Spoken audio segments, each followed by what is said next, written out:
పంజాబీ భామ రకుల్ ప్రీత్ సింగ్ టాలీవుడ్లో ఓ వెలుగు వెలిగింది. బాలీవుడ్కి చెక్కేసి అక్కడా జెండా ఎగరేసింది. అనవసర వివాదాల్లో తలదూర్చి కొంతకాలం కెరీర్కి దూరమైంది రకుల్. రామ్ చరణ్కి జంటగా ధృవ చిత్రంలో బాగా ఆకట్టుకుంది ఈ భామ.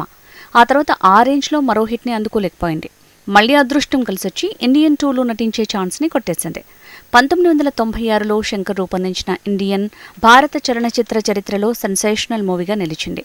ఇన్నాళ్లకు సీక్వెల్గా ఇండియన్ 2 తెరకెక్కుతోంది. యూనివర్సల్ స్టార్ కమల్ హాసన్ సరసన ఈ చిత్రంలో నటిస్తోంది రకుల్. ఎన్నెన్నో ఆటంకాలతో ఇండియన్ 2 షూటింగ్ అనేకసార్లు ఆగిపోయింది. విక్రమ్ బ్లాక్ బస్టర్ అయిన నేపథ్యంలో కమల్ హాసన్ తీసుకున్న చొరవ వల్ల ఇండియన్ 2 మళ్లీ సెట్స్ పైకి వెళ్లింది. కమల్ ఒక నట విశ్వవిద్యాలయం. 100 ఏళ్ల భారత సినీ చరిత్రలో ఆయనది 60 ఏళ్ల సుదీర్ఘ నట ప్రస్థానం. ఇది ఒక రికార్డ్.